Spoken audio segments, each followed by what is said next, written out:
and good evening. I'm Morgan Radford in tonight for Joshua Johnson. It is Monday, April 11th, and here's some of what we're talking about tonight. Ukrainian President Volodymyr Zelenskyy says that Russia is gearing up for a significant new fight, and apparently with the man who's dubbed the Butcher. In just a moment, we'll examine exactly why Russia is employing this new general and really assess what this all means for the near future. And then ban assault weapons and high-capacity magazines. President Biden makes some pretty big announcements on fighting gun crime, policies that advocates have long been pushing for. Plus, mask mandates are back in at least one major U.S. city. The question now, will others follow suit? And did you know that architecture is one of the whitest industries in America? We'll introduce you to a man who changed the face of that industry and whose work you might be familiar with, but whose name for many is still a mystery.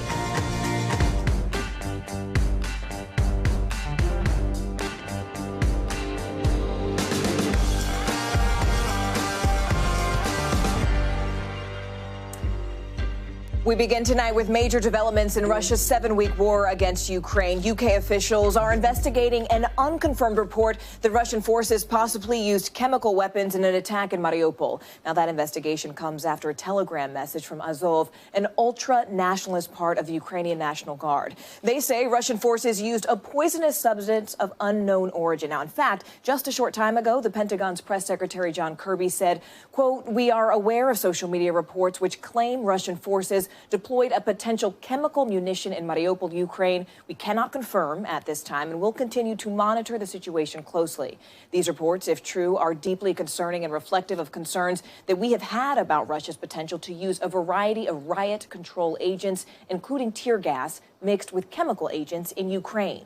Meanwhile, Russia appears to be ramping up its fighting in the Donbas region of eastern Ukraine. The Pentagon says that Russia is sending hundreds of military vehicles straight to that area. And recent satellite images, looking at your screen here, from a U.S. government contractor appear to show an 8-mile convoy of Russian troops and tanks headed in that direction. All of this is happening as Russia appoints a new general to oversee this offensive. His name, Alexander Dvorkinov, and he has a pretty cruel track record. He recently, in fact, oversaw operations in Syria where Russian forces carried out indiscriminate bombings of civilian targets. Meanwhile, U.S. and European officials worry that this might be an indication that the war is about to enter a brutal new phase. John Kirby framed it this way.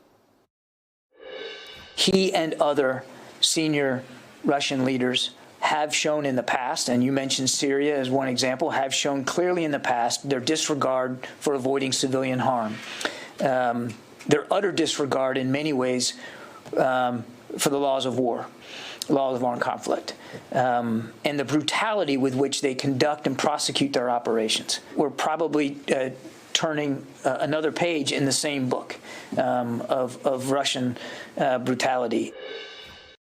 Now, this all comes as Western allies are employing new tactics to show their support for Ukraine. UK Prime Minister Boris Johnson made a surprise visit to Ukraine this weekend and walked the streets of Kyiv with President Zelenskyy. The European Commission chief also made her way to Kyiv this weekend and offered Ukraine a fast-track route to EU membership as well as more weapons. Now, right here in the U.S., President Biden met virtually with Indian Prime Minister Narendra Modi today in an attempt to really get India to take a firm stance against Russia. Now, so far, that administration has tried to remain neutral. Let's go ahead and begin tonight in western Ukraine with NBC's Ali Arouzi, who's live for us in Lviv. Ali, what exactly is Ukraine doing to really prepare for this offensive? I mean, we're talking about the east here. And for those who are still in the east, you know, have they been able to get out? And frankly, can they do it fast enough in order to really avoid a repeat of Mariupol? Hey, Morgan. Well, look, they're putting their troops into the east of Ukraine. They know the Russian focus is on that part. They know that the Russian convoy is heading to a town called Izium, where the Russians captured a week ago. And there's going to be a pivotal battle for a town called Sloviansk. That's on the border area of the Donetsk area. And if the Russians can capture that, then it's going to let them encircle the Donetsk area.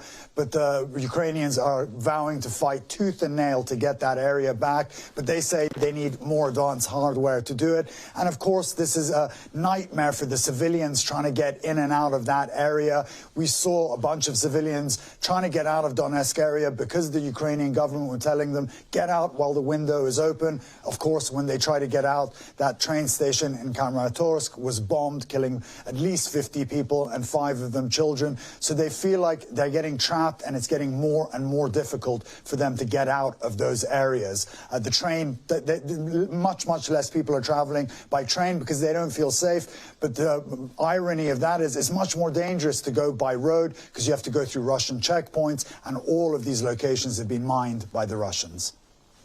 Ali, I want to take a pause here for our viewers and just remind them how long you have been there reporting on the ground. I have lost track of the number of days that you and I have been talking since you've been there in Ukraine. What are you hearing from the people on the ground, and really what's changed for them in just the past few days?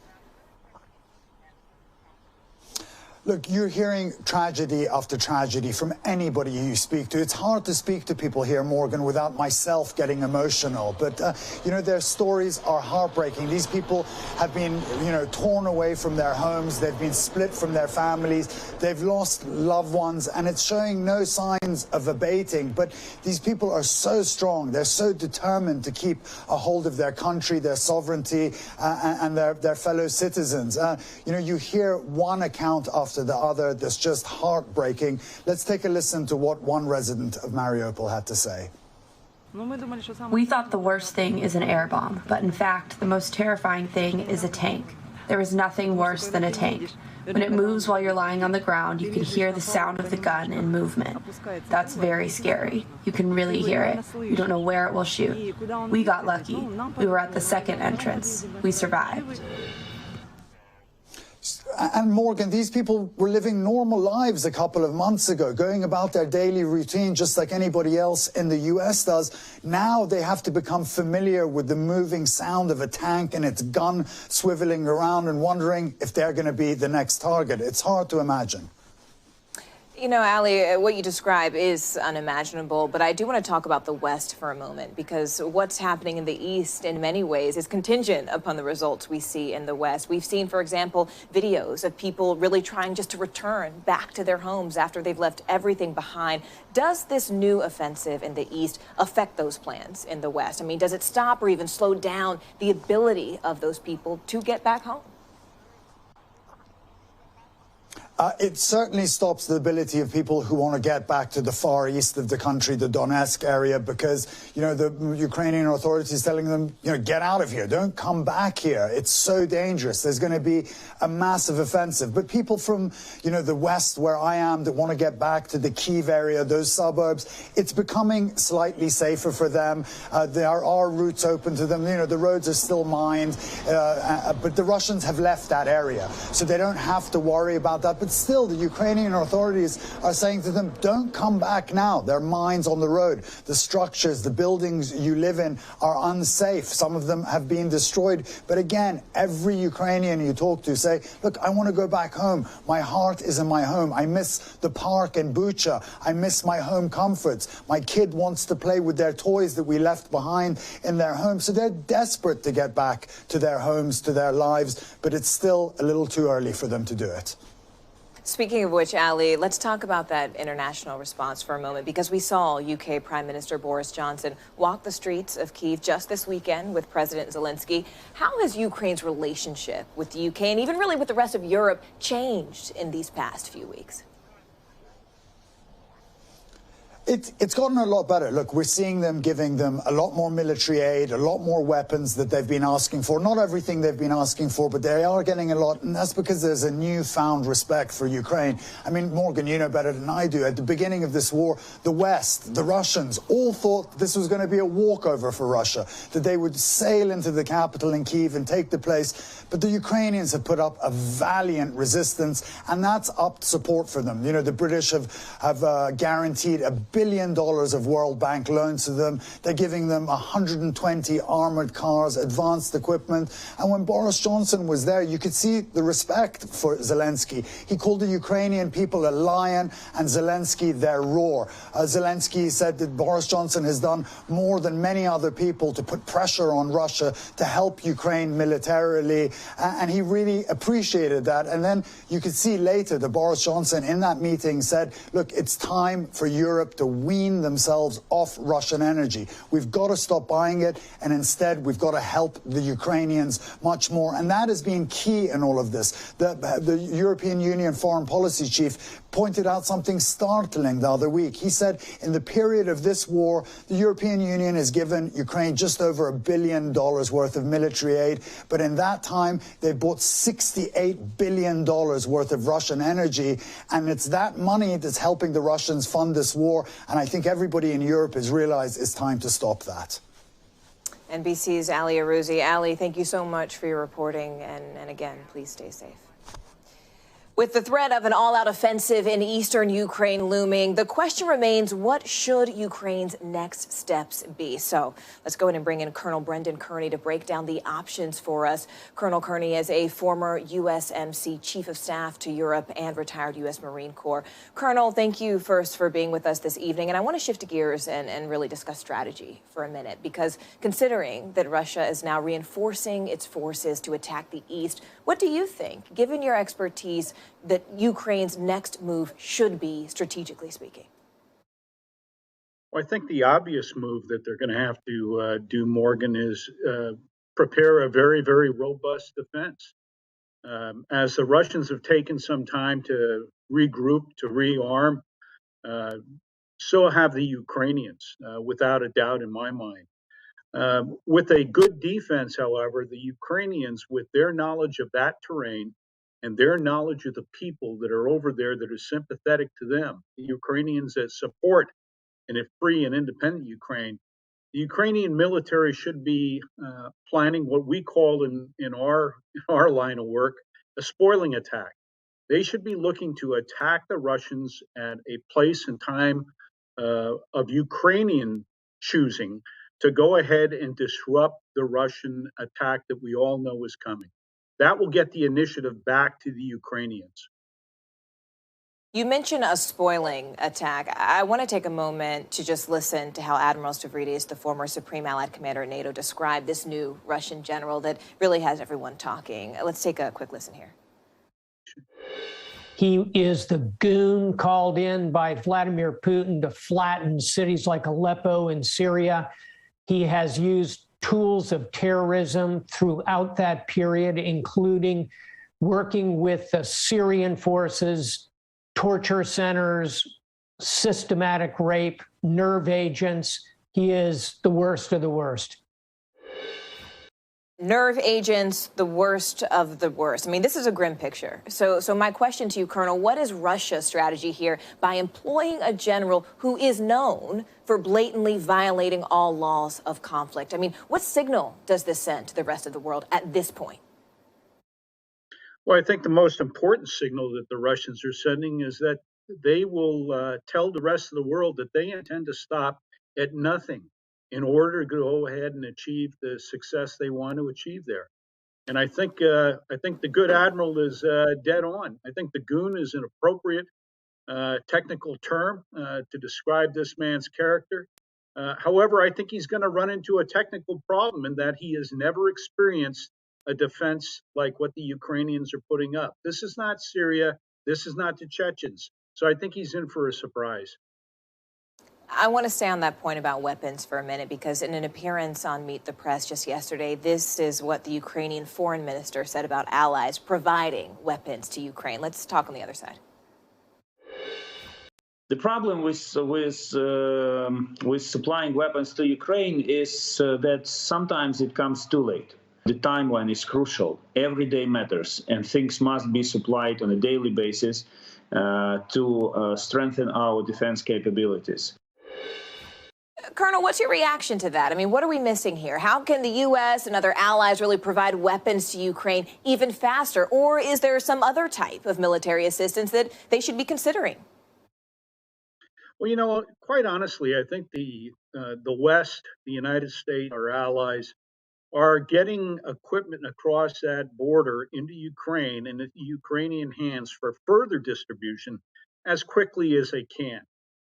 There's also a danger, and I think the Ukrainians in their enthusiasm may lose sight of this, is you give them too much in a short period of time, it's going to sit. And once it sits, it becomes a target for Russian interdiction, whether it's artillery or air attacks.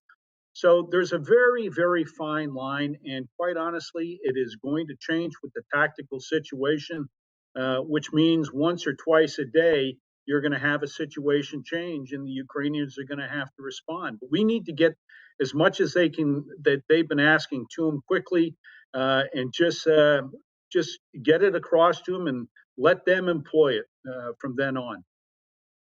Colonel, you talk about that element of responsiveness, and I want to go back before I let you go to something you said just a moment ago, and you were talking about the comparison to Syria.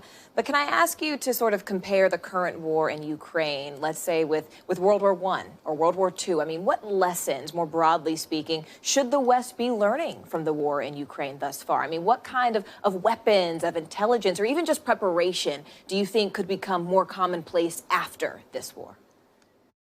Morgan, historians and military professionals are going to be examining this for years. And it really does run the gamut of in the East, where we see all the activity right now and anticipate further activity. It has essentially been a World War I scenario with trench warfare, since 2014. What we saw up around Kyiv was more of a World War II scenario with vast mechanized columns, albeit road-bound because of the weather and the effects of general mud on off-road mobility. We saw that being played out in an entirely different manner. There's tremendous lessons learned, and we're just going to have to wait and see how this goes in the East as to really what happens. I think the Russians want to be fully mobile, take advantage of the drying fields, the better weather. But I think the Ukrainians know how to handle that, and are going to show them that they better have their eyes open when they start moving west. Colonel Brendan Kearney, it has been my pleasure speaking with you, but our pleasure learning from you. Thank you so much for your time this evening. We really appreciate it. Thanks, Morgan. We've seen devastating images out of Mariupol, out of Bucha, and most recently out of Kramatorsk. So in just a moment, we're going to put all those images into context with the executive director of the Human Rights Watch. Plus, mask mandates. Are they coming back? Well, the short answer is yes, in some places. We will tell you what you need to know. And then finally, the president cracking down on so-called ghost guns. We're going to dive into the details of his plan. So don't go anywhere. We are so glad you are with us for Now Tonight.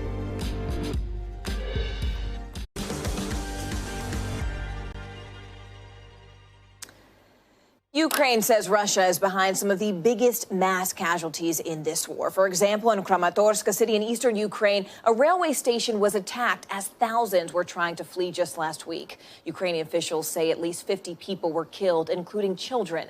Meanwhile, over in Bucha, a city just outside of Kyiv, over 300 people died, according to the city's mayor. Many more were found dead in the streets after Russian forces left, some with signs of torture and rape.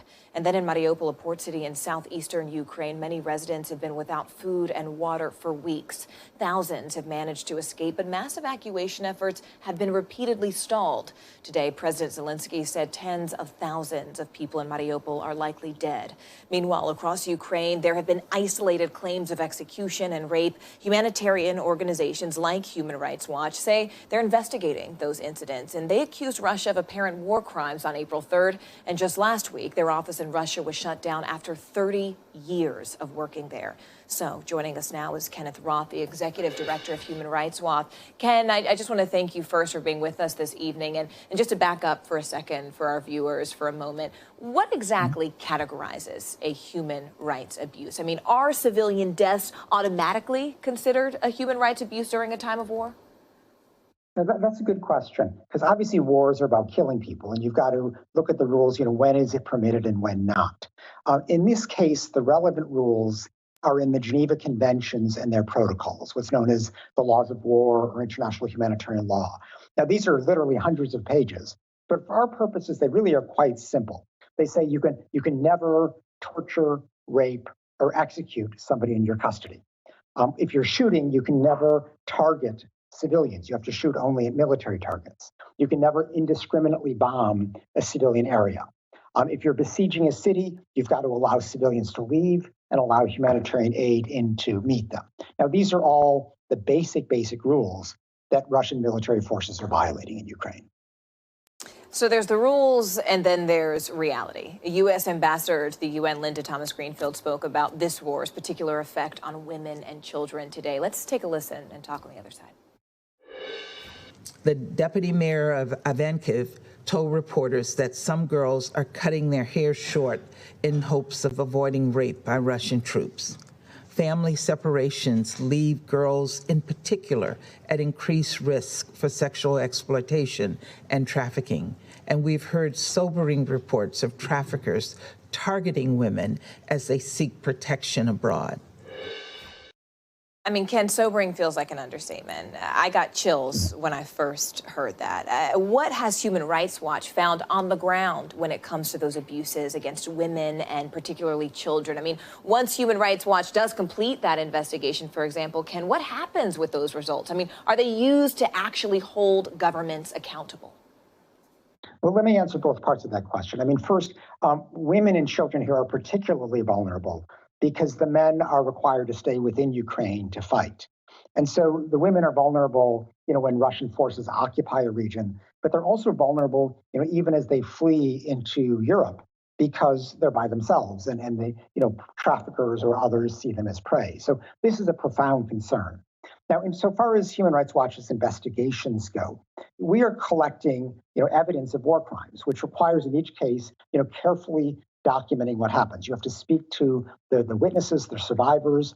We're combining that with what's called open source investigation, that is videos that may have been posted on social media. We're using satellite imagery. We put this all together, we corroborate it, and this is, in essence, material that can be used for prosecution.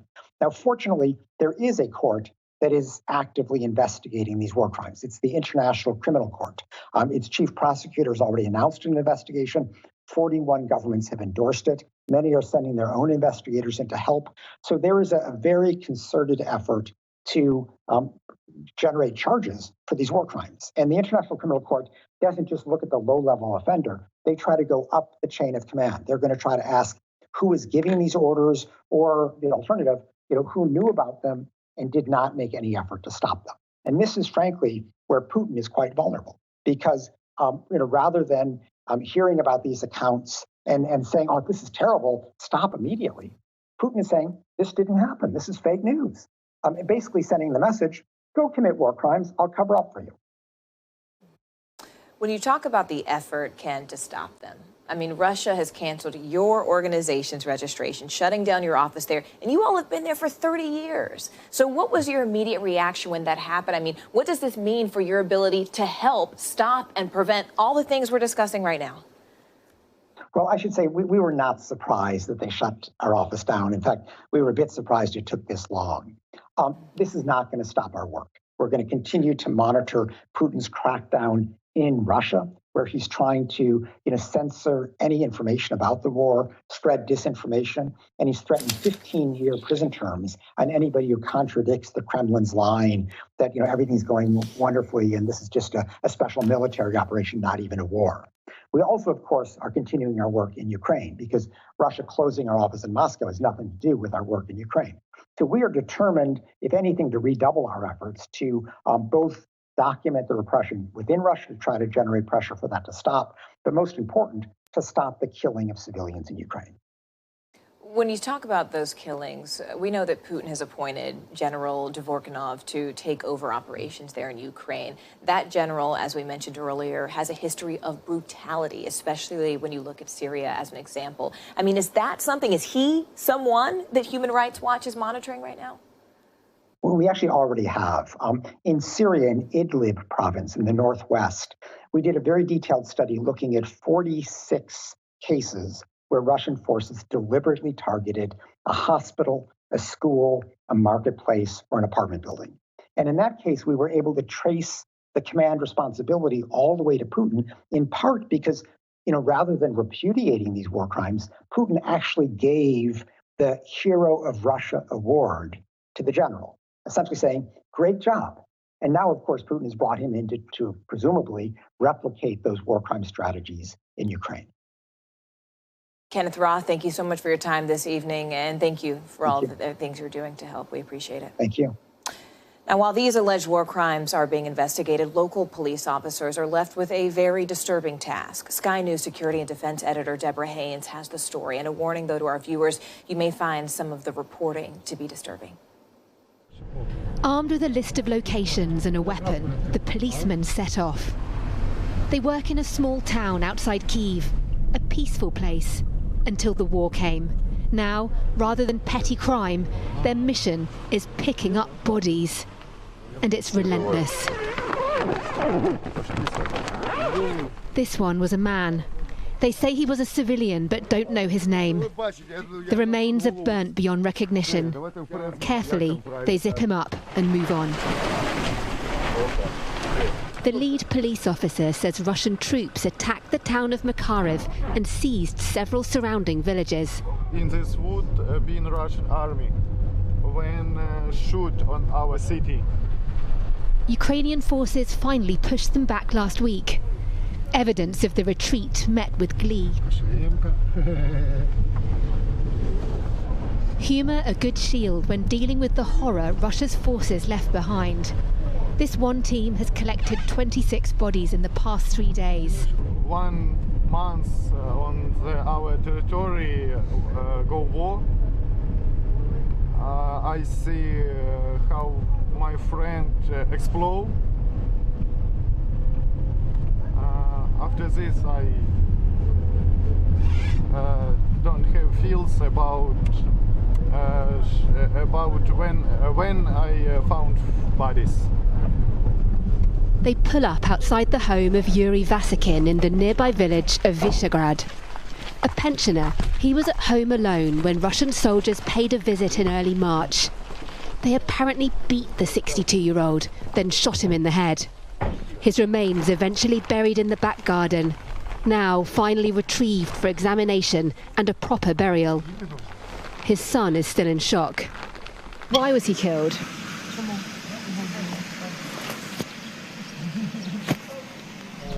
On the 3rd of March, he called his dad, pictured here, but now wonders whether it was really him because his voice sounded strange. Is what happened to your father a war crime?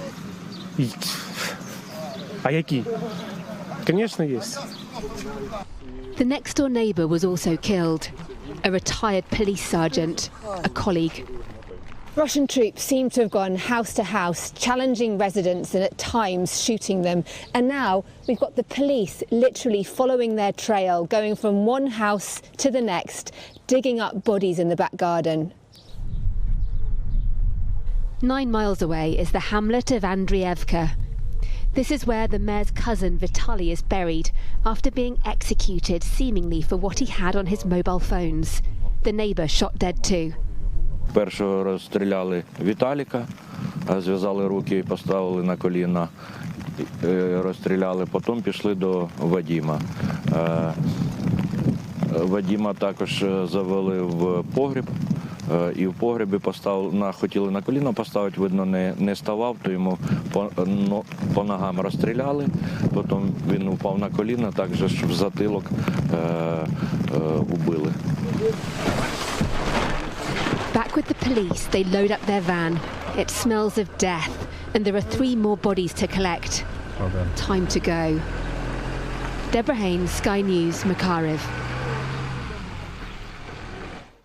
President Biden is getting tough on guns, specifically ghost guns. We're going to tell you exactly what they are and the steps the administration is taking. Plus, millions of children in the U.S. live in homes with loaded and unlocked firearms. What organizations are doing to try and save kids from accidental shootings. Stay with us.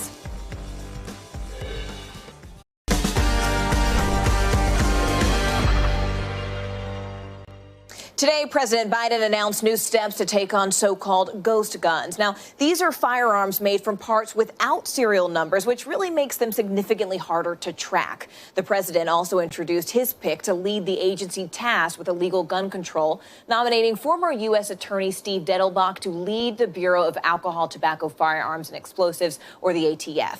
Now, just earlier this evening, we asked NBC News correspondent Josh Lederman to really explain the policy that President Biden put in place and the steps that he wants Congress to now take. Morgan, President Biden has been under increasing pressure from gun violence activists who say he campaigned as a president who was going to take serious and meaningful action to reduce gun violence in the country, but since then has done very little to move that agenda forward. Now, President Biden has acknowledged that the chances of getting anything major through Congress are slim, and that's why the White House says he took action today to do what he can do to reduce gun deaths, even if it's more modest than what a sweeping new law would be able to achieve. So the president announcing that his administration will move forward to finalize new rules on ghost guns, which have been such a scourge for law enforcement because they don't contain serial numbers. They're really hard to track and to trace if they are used in a crime. Now, up until now, if you were to sell a kit that has everything you need to build a ghost gun, because it's not an actual gun, you don't need to require background checks, and there's no serial numbers on the items. Now the administration says if it is a major component of a ghost gun that is going to ultimately become a real lethal gun, you're going to need to have serial numbers on it, and people who buy the kits to make them will have to undergo background checks to hopefully keep these weapons out of the hands of people who legally should not be possessing a firearm. President Biden today explaining why he feels it's important, and this is what he said. The NRA called this rule I'm about to announce extreme. Extreme. But let me ask you, is it extreme to protect police officers? Extreme to protect our children? Extreme to keep guns out of the hands of people who couldn't even pass a background check?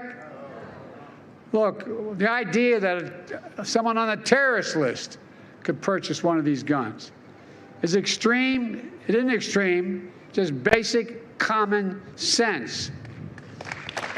These guns are weapons of choice for many criminals.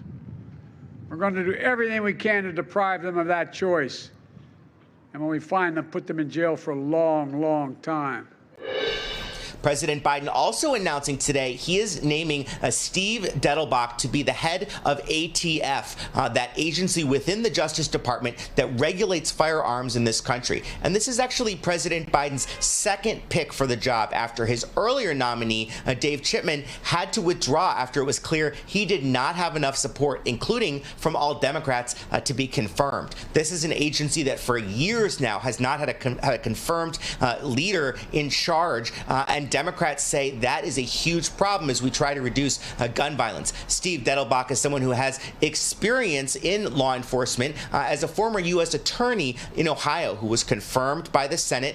He's now been in private practice, but Republicans potentially will have less objection to him, at least according to what the White House hopes, because of the fact that he has a background in putting criminals in prison and is someone who has already been confirmed once before. But we are still waiting to hear whether he's going to have support from all Democrats. There is a chance that President Biden would be unsuccessful not once, but twice in confirming somebody to fill this critical role atop the ATF. Just the latest indication of how tough it is to get new gun restrictions and measures in place in this country, given how divided Congress and the American public are about gun violence versus gun rights. Morgan? All right, Josh Lederman for us. Josh, thank you so much. And speaking of gun violence, this afternoon, President Biden also recognized the families of children who died in the Sandy Hook shooting. That national tragedy highlighted the fact that gun violence really can touch anyone at any age, anywhere. The Gun Violence Archive found that 1,055 children ages 11 and younger were killed or injured by gunfire just last year. That's up from 999 in 2020, and in 2019, it was under 700.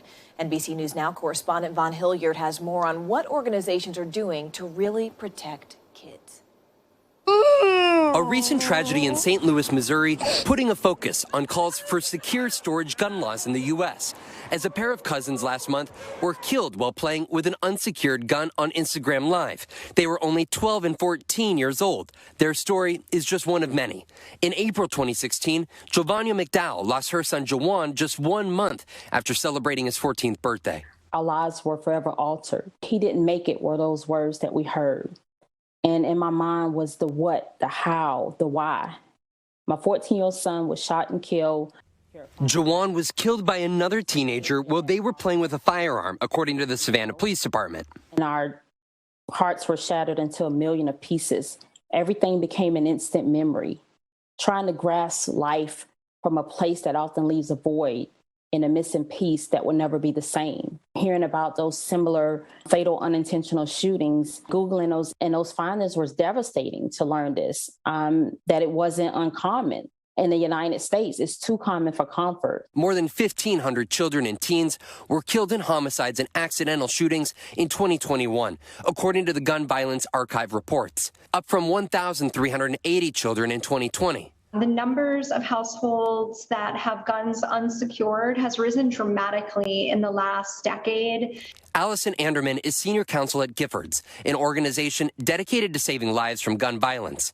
According to the Journal of American Medical Association, approximately 4.6 million children lived in a home with loaded and unlocked firearms. We know that up to 90% of guns used in youth suicides, school shootings, and unintentional shootings were by guns acquired from the homes. She recognizes gun safety as a uniquely American issue. American children between the ages of 5 and 14 are 21 times more likely to be killed with guns compared to other high-income countries, according to Everytown. Without strong federal regulation of guns, we have guns flowing from states with weak laws into states with strong laws. And we are simply just a country awash in guns. The Giffords organization lobbies for new laws, policies, and programs that it says could save more American lives from gun violence. There are some types of gun laws that tend to cross the aisle a little bit more than others, but we are really up against a pretty radical gun extremist movement in this country. Despite Democrats holding a majority in the House and Senate, there is little hope among advocates for new reforms that federal legislation will pass. I think what we need to do in this nation is not more laws, but I think we need training and education, just like with swimming pools or bicycles. Stephen Walford is a grassroots liaison with the organization Gun Owners of America. He argues that secure storage laws do not need to be put in place, but instead he stresses the importance of gun education. If you're a gun owner, you should be educating your children. For Giovannia, the tragedy in her life spurred her to become an advocate with Everytown USA. Is there any particular legislation or regulations that you would like to see the federal government take action on? We need to approach secure storage from all sides. That includes both informing gun owners of their obligations and responsibilities to securely store their guns, as well as passing and enforcing laws that hold gun owners accountable when they fail to do so. You know, you don't want to be where you're picking out clothes to bury your child in. You don't want to be that parent. I turned my pain into power because I wanted to be Jawan's voice.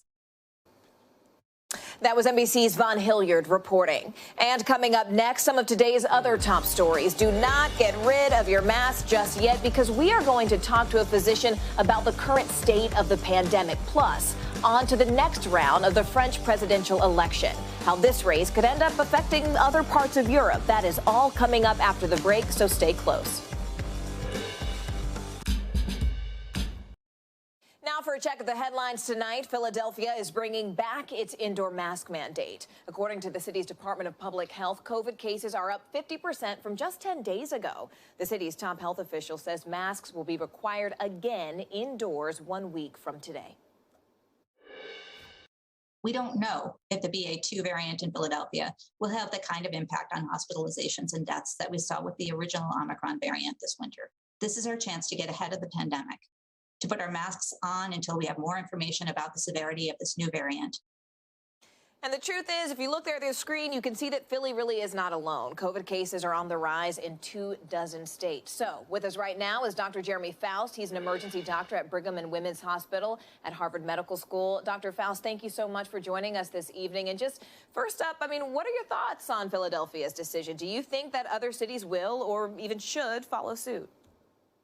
Thank you for having me. My thoughts about Philadelphia are that they have done something intelligent, which is to set out a very, very clear framework for when they would put masks back on and when they would de-escalate those programs. And so it takes the guesswork out of it. It's not someone saying, should we not? They have a very clear line in the sand on this. So when they approach it, they are pulling the trigger on that. So that's fine. That's good. You can argue about whether their metric is the right one. I think there's some real strengths in what they're doing, getting ahead of it. Some would say that you can kind of do it too soon and alienate people and they won't wear them later. There is give and take here. But what I like so much is they have a system and they're sticking to it. And that gives people a sense of what's happening as opposed to this ongoing sense that it's kind of arbitrary and we never know what's coming next. So I think it's a great move that they've established this and that they're going with it, and they can make alterations as we learn more. Which I guess brings me to the next question of, we are more than 2 years into this pandemic. So looking back as a medical professional, which types of restrictions do you think we have worked, have in fact learned, have in fact made a difference?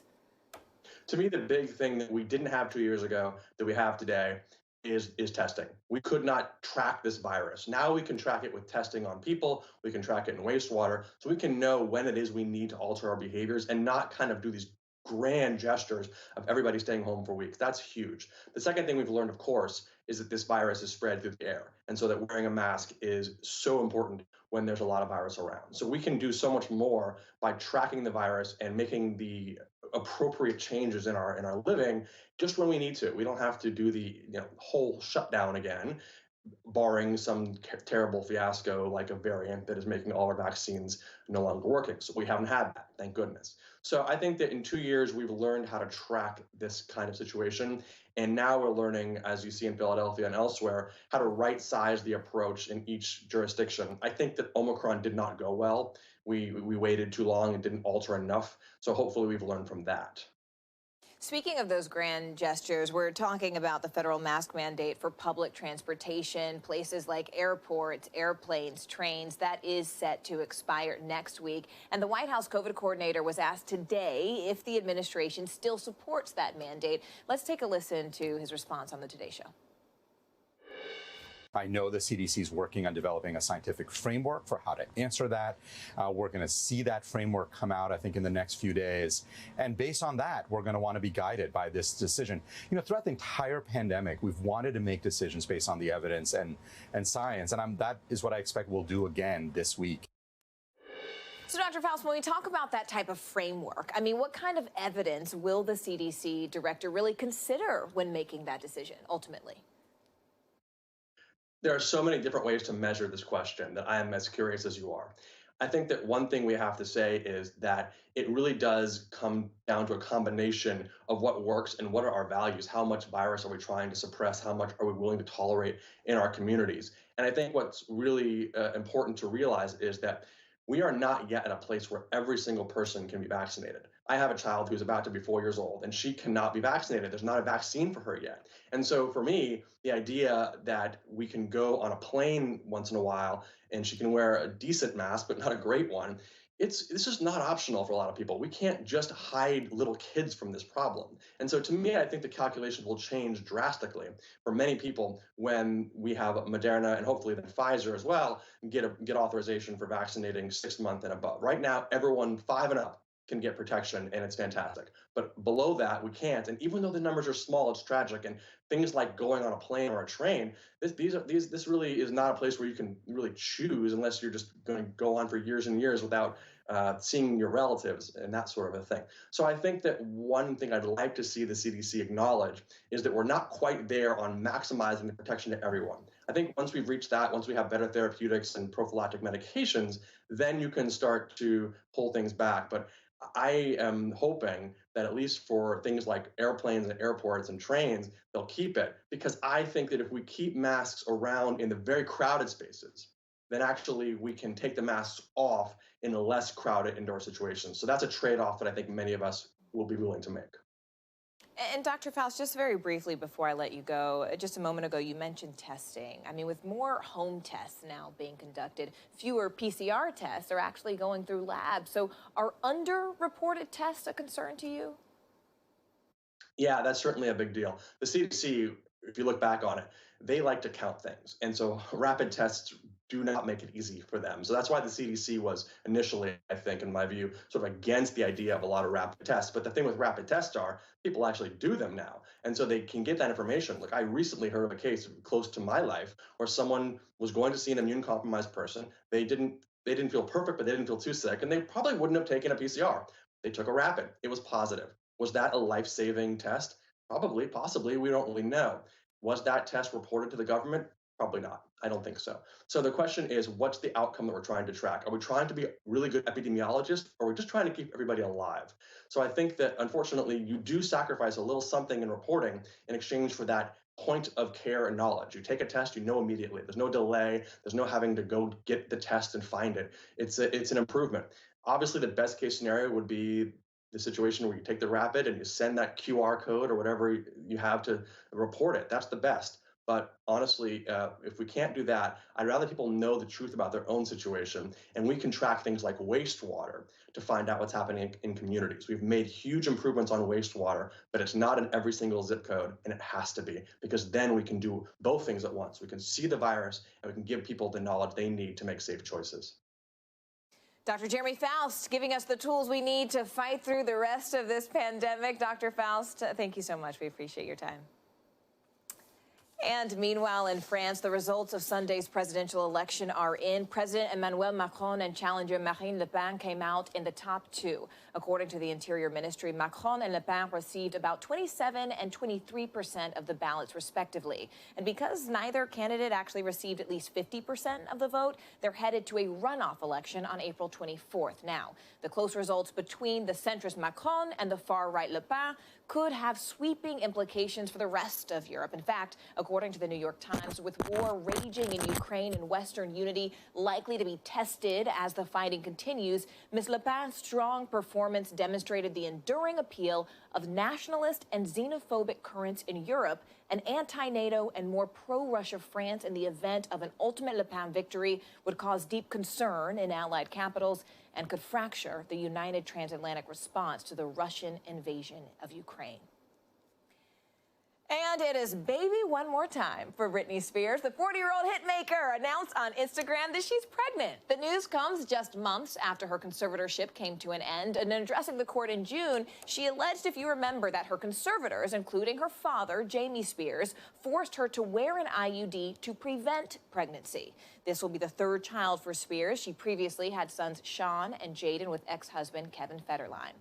You may not know his name, but he designed the homes of some of Hollywood's most iconic celebrities like Lucille Ball and Frank Sinatra. He was also California's first accredited Black architect. So, coming up next, we are going to introduce you to Paul R. Williams and show you his lasting legacy. Stay with us.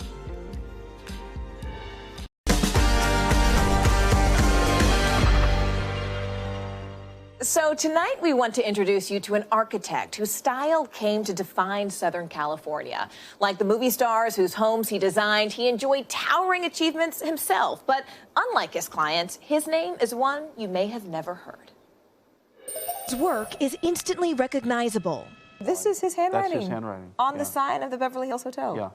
But for many, his name is still unknown. Paul R. Williams, California's first accredited Black architect.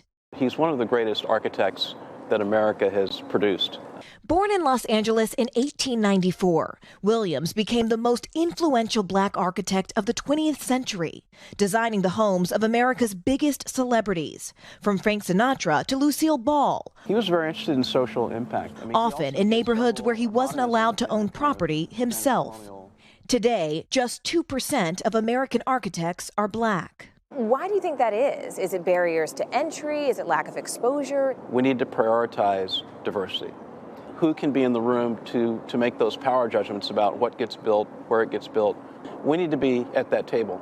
This is another important area. Which is why the University of Southern California has launched a brand new program for high schoolers.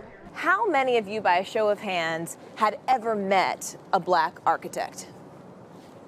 Nobody. No.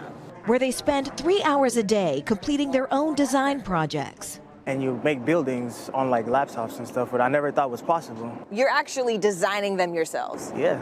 How does it feel to know that there are people who look like you and come from a similar experience designing the buildings that you're in every day? That it can be me one day designing a school building or an office building. A legacy, generations in the making.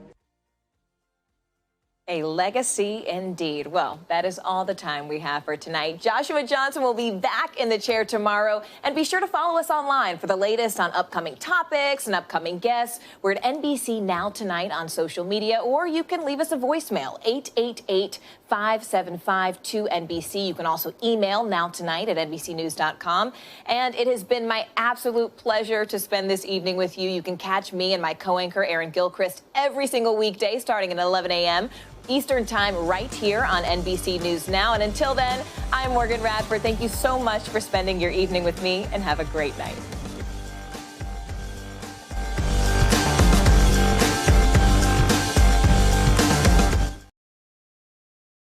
Thanks for watching our YouTube channel. Follow today's top stories and breaking news by downloading the NBC News app.